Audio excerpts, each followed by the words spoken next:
데살로니가전서 5장 12절에서 15절까지의 말씀을 봉독하겠습니다.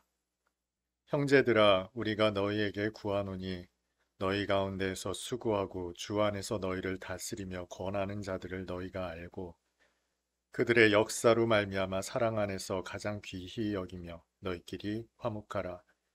또 형제들아, 너희를 권면하노니 게으른 자들을 권계하며 마음이 약한 자들을 격려하고 힘이 없는 자들을 붙들어주며 모든 사람에게 오래 참으라.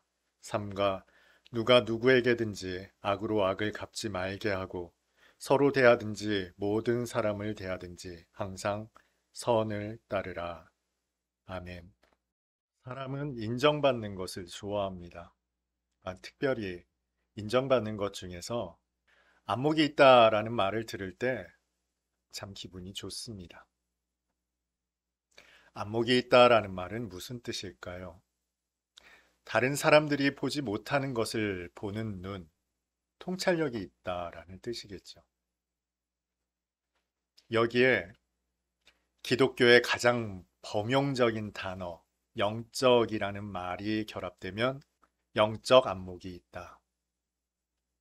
말만 들어도 참 심오한 뜻이 있어 보이지 않습니까? 뭔가 대단해 보이고 하나님의 뜻을 바로 알아들을 것만 같은 표현입니다. 그런데 여러분이 생각하는 영적 안목이라는 것이 무엇입니까? 점쟁이가 말하듯 그 마음의 생각과 뜻을 꿰뚫어 아는 것, 이것을 관심법이라고 합니까? 이렇게 관심법을 발휘하면 이 사람 참 통찰력이 있다, 영적 안목이 있다라고 생각하십니까? 아니면 어디로 갈지, 무엇을 어떻게 해야 할지 가늠할 수 없는 그때 최선을 분별하는 능력을 갖추었을 때 이것을 두고 영적 안목이 있다라고 생각하십니까? 탈무드에는 이런 이야기가 있습니다. 현명한 사람과 요령 있는 사람의 차이. 요령 있는 사람은 현명한 사람이라면 절대로 빠지지 않을 곤란한 상황을 잘 빠져나오는 사람, 이런 사람을 일컬어서 요령 있는 사람이라고 합니다. 우리가 생각하는 영적 안목이 있다라는 것이 사람의 마음을 꿰뚫어 알고 분별력이 있으며 현명한 판단을 하는 것, 이런 사람을 일컬어 우리는 영적 안목이 있다라고 생각하지 않습니까? 과연 영적 안목이 있다는 것이 이런 것인지 바울을 통해서 조금 더 살펴보려고 합니다. 바울은 영적 안목이 있는 사람이었습니다. 그러나 바울은 영적 안목을 갖추기에는 여건이 좋지 못한 사람이었습니다. 바울은 자신을 소개할 때 이런 식으로 소개하곤 했습니다. 유대교의 엄격한 가말리엘 문화생이라고 자신을 소개하죠. 뿐만 아니라 그는 바리새인이라고 자신을 소개합니다. 율법에 있어 흠이 없는 사람이었다라고 자신을 소개하죠. 방금 말씀드렸던 엄격함이나 바리새인이나 율법에 있어서 흠이 없다라는 이 모든 속성은 영적 안목을 갖추기에는 대단히 치명적인 것들입니다. 안목이라는 것이 무엇입니까? 다른 사람들은 보지 못하는 것을 보는 것, 이것을 안목이라고 하지 않습니까?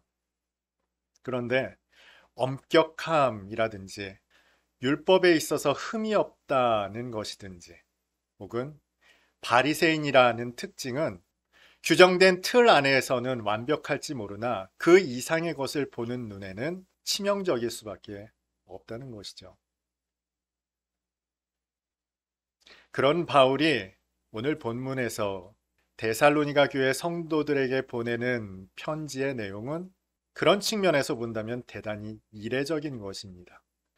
오늘 본문을 보면서 왜 그것이 이례적인지 한번 살펴보겠습니다. 본래 바울이었다면 오늘 본문의 내용이 이렇게 기록되지 않았을 겁니다. 12절부터 봅니다. 형제들아, 우리가 너희에게 구하노니 너희 가운데서 수고하고 주 안에서 너희를 다스리며 권하는 자들을 너희가 알고 그들을 다스리고 권하는 자들을 알아주어라 라고 이야기하고 있죠. 여기서 알다라는 이 말을 영어로는 appreciate, 감사하다라는 말로 번역하거나 혹은 respect, 존경하다라는 말로 번역하고 있더라는 것이죠. 다시 말해서 데살로니가 교회 성도들에게 권하는 자들, 가르치는 자들에 대해서 존경하고 감사하라라는 권면을 바울이 하고 있습니다. 그런데 여러분 생각해 보십시오.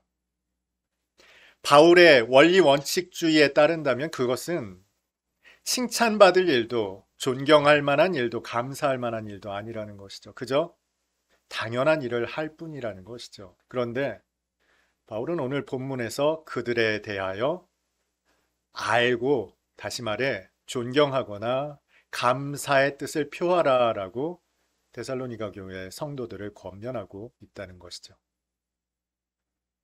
이어지는 내용은 또한 이렇습니다. 그들의 역사로 말미암아 사랑 안에서 가장 귀히 여기며 너희끼리 화목하라. 바울은 화목할 것을 요청하고 있습니다. 그러나 바울의 본래 성정이었다면 화목보다 더욱 중요한 것은 옳고 그름을 가리는 것이죠. 시시비비를 가리는 것입니다.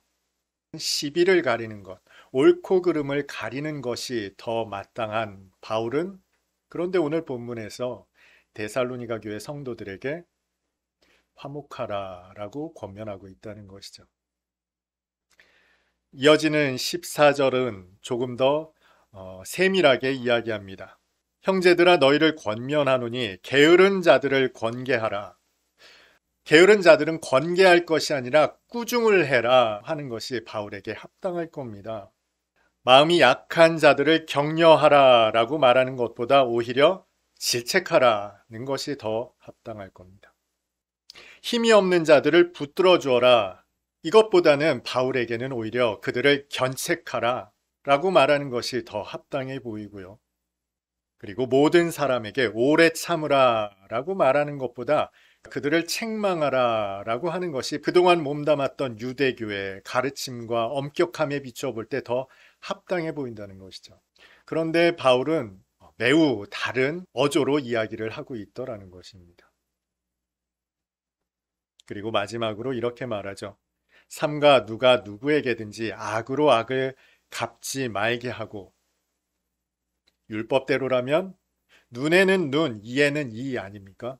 그런데 그렇게 하지 말랍니다. 악으로 악을 갚지 말고 서로 대하든지 모든 사람을 대하든지 항상 선을 따르라 라고 말합니다. 선을 따를 것이 아니라 정의를 따르라 라고 말하는 것이 보다 합당할 것입니다. 이처럼 바울은 이제껏 그가 배워왔던 살아왔던 삶의 방식, 태도, 그 엄격함이나 율법에 있어서 흠 없는 모습에서 전혀 다른 어조로 이야기를 하고 있더라는 겁니다. 바울이 어떤 사람입니까? 1차 전도 여행 때 그들을 수행하던 그 마가 요한이 밤빌리아라는 곳에서 도망쳐 버렸죠. 그런데 바나바 목사님은 마가 요한을 2차 전도 여행에 함께 데려가자라고 이야기를 했다가 자신을 천거했던 바나바 목사님과 크게 다투고 갈라서는 일이 있었던 바로 바울입니다. 바울이 얼마나 엄격했는지 아시겠죠? 그는 철두철미했던 사람입니다. 그 엄격함과 철두철미함은 가말리엘 문화생으로부터 몸에 배어 있었던 것이고 바리새인으로서의 삶에서 몸에 배어 있었던 것이며 율법의 의로도 흠이 없었던 그의 생활 습관으로 묻어나오는 것이었습니다. 그렇게 엄격했던 철두철미했던 사도 바울이 그런데 데살로니가 교회 성도들에게는 이런 관대한 편지를 보내고 있다라는 것이죠. 도대체 바울에게 무슨 일이 있었을까요? 여러분, 사람이 살아가면서 그 인생의 가장 큰 전환기를 맞이하는 때가 있습니다. 회심이라고 말하죠. 한 사람에게 있어서 회심만큼이나 특별한 사건은 없을 것입니다. 여러분, 이 회심을 경험했을 때 여러분 마음속에 어떤 일이 일어나던가요? 어떤 마음가짐이 생겨나던가요? 하나님 앞에서 정말 잘 살고 싶지 않으셨습니까? 나의 온 생애를 하나님께 드리고 싶지 않던가요? 주의 복음을 위해 주님께서 사용해 주신다면 그것보다 더 감사한 일이 없겠다라는 그런 생각 들지 않으시던가요? 보내시는 곳이라면 어디라도 갈 마음이 생기지 않던가요? 당신의 독생자를 십자가 보혈로 구속하신 그 은혜가 얼마나 감사하고 감격스럽던지 나의 온 생을 주님께 드려도 전혀 아깝지 않다는 그런 생각. 아마 회심의 은혜를 맛본 여러분들이라면 그런 일들이 있었을 것입니다. 그런데 여러분, 그때 또 한편으로는 어떤 생각이 들던가요? 너무나 고맙고 너무나 감사한데 왜 저 사람은 저렇게 살까? 왜 저 사람은 예수를 믿는다고 구원받았다고 하면서 삶이 저것밖에 안 될까? 답답하지 않던가요? 그의 삶이 한심하게 여겨지지 않던가요? 심지어 그런 삶을 살아가는 그 성도가 나의 이웃이, 나의 가족이 혐오스럽게 느껴지지는 않던가요? 바울이 밤빌리아에서 도망친 마가 요한을 대하는 태도가 바로 그랬을 겁니다. 어떻게 모두 다 내팽개치고 도망갈 수 있는가? 그 때문에 사도 바울은 2차 전도 여행에서 의견이 달랐던 바나바 목사님과 심하게 다퉜던 것이죠. 그런데 어떤 일에서인지 데살로니가 교회에 보내는 편지에 나타난 바울의 태도는 완전히 달라진 것 같습니다. 바울에게 무슨 일이 있었던 것일까요? 주님의 은혜가 너무 커서 감격스럽고 감사하던 때가 저와 여러분에게 분명히 있습니다. 그래서 그것을 위해 내 한 목숨 들여도 전혀 아깝지 않은 그런 뜨거운 마음이 우리에게 있지요. 그런데 어느 순간 우리가 그렇게 나은 인간이 아니라는 것을 깨닫는 시점이 있습니다. 하나님께서는 다윗에게 나타나셔서 그에게 영원한 왕조를 약속하셨습니다. 너에게서 왕이 끊어지지 않을 것이다. 다윗이 어떤 사람입니까? 그저 이새의 말지 아들로서 볼품없는 양치기에 불과했습니다. 그런 그를 데려다가 하나님은 왕으로 세우셨죠. 그 영원한 왕조 언약을 받은 다윗이 하나님 앞에 철푸덕 주저앉아 어떤 기도를 드렸는지 사무엘하 7장에 잘 나타나 있습니다. 하나님, 제가 무엇이라고 저를 이렇게 만드셨습니까? 그런데 그 감사와 감격이 채 가시지도 않은 그때 다윗은 엄청난 죄를 저지르고 말았습니다. 전장에서 생명을 바쳐 싸우고 있는 우리아의 아내 밧세바를 데려다가 간음하죠. 그것을 덮기 위해 그 충신을 소환하여 교사하는 일을 벌이고 말았습니다. 베드로는 어떻습니까? 주님께서 네가 나를 모른다고 부인할 것이다 말하는 순간 베드로는 펄쩍 뛰면서 부정했죠. 주님 대신에 죽을 각오도 되어 있습니다 했던 것이 베드로입니다. 그런데 그 베드로 얼마 지나지 않아 예수님을 부인할 뿐만 아니라 그 주님을 저주했던 사람입니다. 어떤 사람들보다 더 나을 것이 없는 자신을 깨닫게 된 것이죠. 여러분, 그런데 바울에게도 그런 일이 있었습니다. 유대인들의 시기 질투를 받아 그 지역 불량배들이 바울을 잡겠다고 나서자 바울은 새 일에 3주밖에 사역하지 않은 데살로니가를 버려두고 베레아로 도망쳐 왔습니다. 그런데 그 베레아까지 불량배들이 따라오자 일행까지도 두고서 아덴으로 몸을 피하죠. 마가 요한은 밤빌리아에서 그 한 번이었는데 사도 바울은 무려 2번씩이나 불량배들에게서 몸을 피해 도망쳤다는 겁니다. 그는 아마 처절하게 느꼈을 겁니다. 내가 마가 요한보다 나은 사람이 아니로구나. 복음 앞에서 엄격한 사람이 아니구나. 스데반은 자신의 동족 앞에서 그 자리에서 돌에 맞아 죽는 길을 선택했는데 나는 그럴 수 있을 줄 알았는데 전혀 그렇지 못한 사람에 불과했구나 라는 사실을 이 두 번의 사건을 통해서 절감했을 것입니다. 여러분, 이것이 바로 영적 안목입니다. 영적 안목은 바로 나를 보게 되는 것. 객관적으로 내가 보이는 것. 이것이 바로 영적 안목의 시작입니다.